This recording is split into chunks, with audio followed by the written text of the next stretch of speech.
Ever found yourself in a meeting, maybe, just nodding along, agreeing with something you weren't totally sure about, but, everyone else seemed on board? Oh, absolutely. Or have you seen a news story about some group decision that just seems completely bonkers in hindsight? Totally. And what about, forming a really quick impression of someone based on almost nothing? Exactly.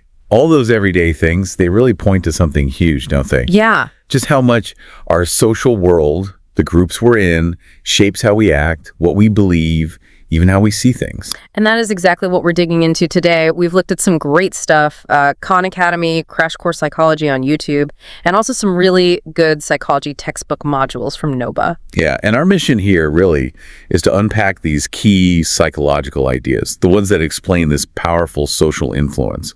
We want you to walk away with a clearer lens for understanding your own behavior and, the behavior of people around you. Okay, let's get into it. So, how do we even start making sense of this social world and the people in it? That brings us to social psychology, right? Exactly. Social psychology, at its core, it's all about understanding how we think about each other, influence each other, and relate to one another in social situations. Okay. And one of the absolute cornerstone concepts here is something called the fundamental attribution error. Ah, okay. I think I've heard of that. It's like a mental shortcut our brain takes. Precisely. It's our tendency, when we're trying to figure out why someone else did something, to really zoom in on their personality. Right. And we tend to downplay or underestimate the impact of the actual situation they were in. Got an example? Sure. Imagine you see a colleague, let's call him Bruno, at a work party. And he's just standing alone, looking kind of awkward. Okay. Your first thought might be, oh, Bruno is just really introverted. Or maybe shy? Yeah, probably.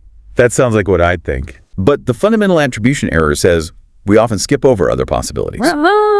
Maybe Bruno just gave some bad news, or he feels sick, or maybe he just doesn't know anyone there. Ah, situational stuff. Exactly. Situational factors that we tend to ignore, favoring that personality explanation instead. It's like the person's under a spotlight and the background just fades away. So for other people, that's just how they are, but when we mess up, we've got a whole list of reasons why it wasn't our fault. You've hit on something related there. And what's really fascinating is that this way of thinking isn't universal. Culture actually plays a massive role. Okay, culture. How does that fit in? Well, in what we call individualistic cultures, think North America, Western Europe, places that really value personal achievement, independence. Right. The fundamental attribution error is, generally speaking, more common, and there's more. When people in these cultures succeed, they often say it's because of them. I'm smart. I worked hard. Internal factors. But when they fail, they're much more likely to point outwards. The test was unfair. I had bad luck. Situational factors. Sounds like a convenient way to protect your ego. It's very closely linked to what psychologists call the self-serving bias. And it's definitely more noticeable in those individualistic cultures. We attribute good stuff to ourselves and bad stuff to the situation. Helps maintain self-esteem. Okay, so what about collectivist cultures then? Places that emphasize the group, community like parts of Africa or Asia? Often it's the reverse pattern. In many collectivist cultures, success is more often attributed to external factors, maybe good fortune, help from the family, the support of the group. Interesting. And when failure happens, there's more of a tendency to look inward, attributed to personal flaws, maybe not trying hard enough. Wow, that's a really stark difference. It just shows how deep culture runs in shaping how we even interpret behavior. Absolutely. It's fundamental. Okay, let's shift gears a bit. How do people around us directly influence our behavior, even without saying anything? Ah, right. Social influence, like conformity. Exactly, conformity. That pull to adjust what we think or do to match the people around us. Why do we do that? Is it just wanting to fit in? That's a big part of it. That's called normative influence. We conform because we worry about what others think. We want to be liked, accepted, avoid looking silly or getting criticized. Yeah, nobody likes being the odd one out. Makes sense. But there's another key reason: informational influence. Sometimes we conform because we genuinely believe others might have information we don't. Oh, right. Like if you're in a new situation and not sure what to do, you look around to see what everyone else is doing. Precisely. You assume they know something you're missing. It seems logical. Okay. Now, to really see the power of that normative influence, the fitting in part, we have to talk about the classic Asch conformity studies. Oh, yeah, the lying experiment. Those are the ones. So Asch had college students look at lines. a standard line, and 3 comparison lines. Their job was simple. Say which comparison line matched the standard one. It was usually pretty obvious, right? Very obvious, usually. But here's the twist. The participant was in a room with several other people who they thought were also participants. But they weren't? Nope. They were Confederates, actors, working with Ash, and on certain trials, they were all instructed to give the same wrong answer. Ah, so the pressure was on the real participant. What happened? A surprising number of times, the real participant just went along with the group's clearly incorrect answer. Wow. Even when they knew it was wrong. Yes. They later said they didn't want to stand out or disagree with the group. They prioritized fitting in over being objectively correct. That's a powerful demonstration of that normative pressure, isn't it? Absolutely. It wasn't always that they believed the wrong answer, but the social cost of disagreeing felt too high. Okay, so that's conformity, going along with the group. What about when someone tells you what to do? Obedience. Exactly. Obedience. Following orders from someone you see as an authority figure. This makes me think of the Milgram experiments. The very ones. Famous and pretty controversial studies on obedience conducted by Stanley Milgram. Yeah, the shock experiments. Always found those really unsettling. And for good reason. Yeah. So Milgram recruited participants for what they thought was a study on memory and learning. They were assigned the role of teacher. Okay. And their job was to give electric shocks to a learner who was actually an actor, a Confederate, whenever the learner got an answer wrong on a memory test. But the shocks weren't real, right? No, they weren't real. But the teacher, the participant, fully believed they were. The shock generator had labels showing increasing voltage, going up to a very high level marked XXX. And the learner, the actor, reacted. Oh, yes. As the supposed shock level increased, the learner would grunt, then complain, then yell, mention a heart condition, demand to be let out, and eventually fall silent. Jeez. And the experimenter, what did they do? The experimenter, wearing a lab coat, stood nearby and instructed the teacher to continue. They used standardized phrases like, please continue, or the experiment requires that you continue. And eventually, you have no other choice, you must go on. Exactly that. Really direct commands. It's hard to even imagine being in that position. What were the results? Did people actually go all the way? The results were shocking, no pun intended. In the main version of the study, about 2/3, 65% of the participants went all the way, delivering the maximum 450-volt shock. 2/3, wow. Even when the learner was screaming or silent. Even then. And it's worth noting, every single participant went up to at least the 300-volt level, where the learner started kicking the wall. That's deeply disturbing. It really speaks to the power of authority. It really does. Milgram tweaked the experiment in many ways later. He found obedience dropped if the experimenter gave instructions over the phone instead of being present. Okay. Or if the study was moved from Yale to a less prestigious office building, slightly undermining the authority. Obedience also decreased significantly if the teacher had to physically push the learner's hand onto a shock plate. So distance mattered, both physical and maybe psychological. Yes. And crucially, if the participant saw other supposed teachers again, Confederates refused to continue. Obedience plummeted. Ah, so seeing someone else defy the authority made a huge difference. A massive difference. It shows the power of dissent, having an ally. Yeah. It gives you the strength to resist. And interestingly, women in the studies obeyed at similar rates to men. These studies, conformity and obedience, they really hammer home how much the situation, the social context, can override our own judgment or values. Absolutely. Which leads us nicely into looking at groups themselves, group dynamics. Right. Humans are social creatures. We need to belong, don't we? It seems to be a fundamental human need. Groups give us that connection, support, a sense of identity. There are lots of reasons we join groups. Like what? Well, satisfying that need to belong is primary. But also, we use groups for social comparison, figuring out things about ourselves by seeing how we stack up against others. Makes sense. Groups help define who we are, our social identity. And of course, we often join groups to achieve goals we couldn't manage alone. Think about work teams, sports teams. Yeah, cooperate. From an evolutionary standpoint, you could argue this drive to belong was crucial for survival. Safety in numbers, shared resources, all that. Okay, so we join groups. But what happens in the group? Sometimes being in a group seems to make people perform better, other times, worse. Right. That brings us to social facilitation. This is the idea that sometimes the mere presence of others can actually enhance our performance. Enhance it? How? On tasks we're already good at, things that are well learned, almost automatic. Psychologists call these dominant responses. Think of a skilled musician playing a familiar piece often. They play even better with an audience. The arousal from being watched boosts their performance. Okay, but it doesn't always work that way, does it? Sometimes having people watch makes things harder. Exactly. That's the other side of social facilitation. On tasks that are new, complex, or things we haven't mastered, non-dominant responses, the presence of others can actually hurt performance. Why is that? Because being watched makes us more self-aware, maybe a bit anxious or distracted. That arousal interferes with performing complex or unfamiliar actions smoothly. Imagine trying a difficult new dance move for the first time in front of everyone. Yeah, I definitely mess that up more. Okay, what about the opposite? When being in a group makes people lazy? That's social loafing. It's the tendency for individuals to put in less effort when they're working collectively on a task, especially if their individual contribution isn't easy to spot or measure. The classic group project scenario where one person does all the work. We've all been there.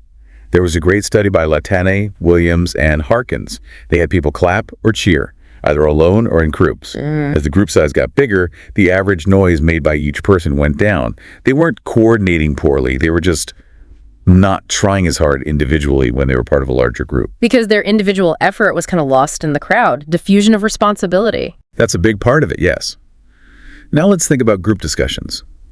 You might think getting different views together would lead to moderation, right? Seems logical. But often the opposite happens. It's called group polarization. Polarization, meaning the group's views get more extreme. Exactly. If a group of people who already lean slightly in one direction discuss an issue, the discussion tends to push them even further in that direction. Yeah. Their initial attitudes get stronger, more extreme. You can definitely see how that might happen online in communities where everyone already kind of agrees. It's a perfect example of where you see group polarization play out. And related to this, but distinct, is groupthink. Groupthink. That sounds bad. It often is. Yeah. Groupthink is when the desire for harmony, for agreement within the group, overrides a realistic appraisal of alternatives. Getting along becomes more important than getting it right. So people don't want to rock the boat. Precisely. It tends to happen in highly cohesive groups, especially ones that feel invulnerable or are isolated from outside opinions, and often when there's a strong directive leader. Think about some historical policy blunders. Often, groupthink is suspected as a factor. People just censor their own doubts or feel pressured not to disagree. Both can happen. Doubts get suppressed, alternative views aren't explored properly, and the leader's initial preference might get railroaded through without real critical evaluation. It can lead to some really poor decisions. So how do you avoid groupthink if you're in a group trying to make a decision? There are strategies. Bringing in outside experts can help. Breaking the group into smaller subgroups to discuss things separately is another. Okay. Having the leader hold back their own opinion at the start is really important so they don't unduly influence things. And actively encouraging criticism, maybe even assigning someone the role of devil's advocate to challenge assumptions. Basically creating a space where it's safe, even expected, to disagree and challenge ideas. Absolutely. Yeah. Making sure all perspectives are heard, not just the loudest or most powerful voices, is key for good group decisions. Okay. Let's shift now to a really important and often difficult topic. Yeah. Prejudice, discrimination, and stereotypes. Yeah, these are complex, deeply ingrained issues. It helps to be clear on the terms. Prejudice is the negative attitude or feeling towards someone based solely on their group membership. Okay, attitude. Discrimination is the negative behavior or action towards them because of that group affiliation. Action. Got it. And stereotyping is the generalized belief about a group, often oversimplified, sometimes negative, sometimes seemingly neutral, but still potentially harmful because it ignores individuality. Attitude, behavior, belief. Okay. And these aren't always obvious, are they? There's like subtle stuff too. Definitely. We distinguish between blatant or explicit bias, the stuff people are aware of, maybe even openly or implicit bias. Implicit bias. That's the unconscious stuff. Exactly. It's automatic, operates outside our conscious awareness. It can be ambiguous, maybe even conflicting with our conscious values. How on earth do you measure something like that if people aren't even aware of it? Well, one widely used tool is the implicit association test, the IAT. Right, the IAT. How does that work? It's usually a computer task. Yeah. It measures how quickly you associate different concepts. For example, an age-related IAT might flash pictures of young faces and old faces, along with words that are pleasant, like sunshine, or unpleasant, like garbage. Okay. You have to quickly categorize them. Maybe first you pair young with pleasant and old with unpleasant. Then it switches pair young with unpleasant and old with pleasant. And it measures reaction time. Exactly. The idea is if you're consistently faster when the pairing matches common stereotypes, like young good, compared to when it goes against the stereotype, young bad, it might suggest an underlying implicit association or bias, even if you consciously believe you treat all ages equally. So it's tapping into those rapid, automatic mental links? That's the theory. Now, the IAT has its critics. It's not a perfect diagnostic tool for individuals, but research does suggest scores can sometimes predict discriminatory behavior in aggregate in certain situations. And we see real-world examples of discrimination too, right? Like in hiring. Oh, yes. Classic studies have sent out identical resumes, just changing the name to suggest a different gender or ethnicity. Yeah. And they often find significant differences in callback rates, showing bias against certain groups, even when the qualifications are exactly the same, like the Jennifer versus John study showing bias against female applicants. Wow. Even when evaluators might say they have no bias. So where does all this prejudice come from? What are the roots? It's complex, multiple sources. One factor can be justifying social inequalities, this idea called the just world phenomenon, the belief that the world is fair and people get what they deserve. Which can lead to blaming victims. Unfortunately, yes. Another huge factor is in-group bias. We just have this natural tendency to favor our own group, the us, over other groups, the them. And we tend to see us more positively. Generally, yes. It's linked to our self-esteem. Yeah. Then there's the stereotype content model, which is interesting. It suggests we tend to judge social groups on two main dimensions: how warm we perceive them to be and how competent we perceive them to be. More warmth and competence. And different combinations lead to different kinds of prejudice. High warmth, high competence might lead to admiration. Low warmth, low competence might lead to contempt. High competence but low warmth could lead to envy. And high warmth but low competence might lead to a kind of paternalistic prejudice, like feeling protective but maybe condescending. So it's not just liking or disliking. There are different flavors of prejudice based on these perceptions. Exactly. It helps explain why prejudice can manifest in different ways towards different groups. This is all so layered. Okay, let's turn inward a bit. How do we see ourselves in this whole social picture? Self-concept, social identity. Right. Our self-concept is basically our answer to the question, who am I? It's how we think about ourselves, perceive ourselves, evaluate ourselves. And how does that develop? It starts really early. First, there's the sense of being a separate entity, distinct from others, and constant over time. That's the existential self, like I exist. That basic awareness. Then comes the categorical self. That's when we realize we exist in the world with properties. We start putting ourselves into categories. Age, gender, skills, maybe good at drawing. Okay. The psychologist Carl Rogers talked about three components of self-concept. Self-image, how you see yourself right now. Self-esteem, how much you value yourself.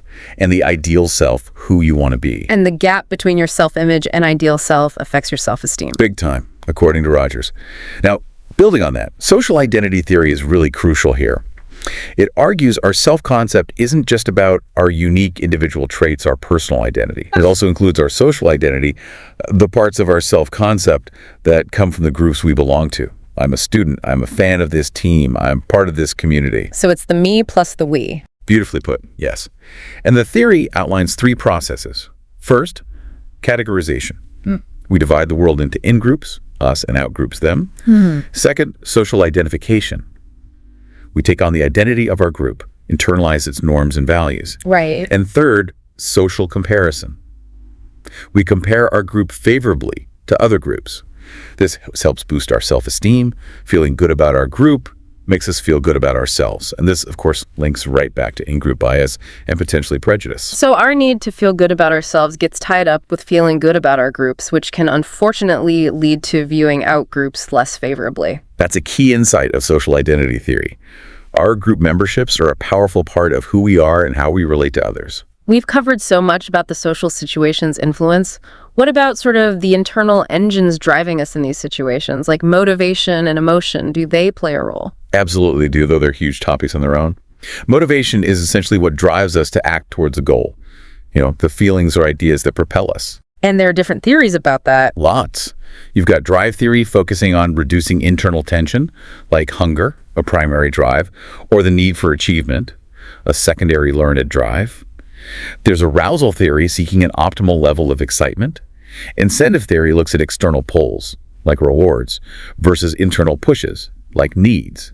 And Maslow's famous hierarchy of needs suggesting we fulfill basic needs before moving to higher ones, like belonging or self-actualization. Okay, lots of ways to think about why we do what we do. Indeed. Oh. And similarly for emotion, you have the James Lange theory, which says our physical reaction comes first, then the emotion. We feel sorry because we cry. Right. The Cannon-Bark theory says the physical response and the emotional awareness happen at the same time.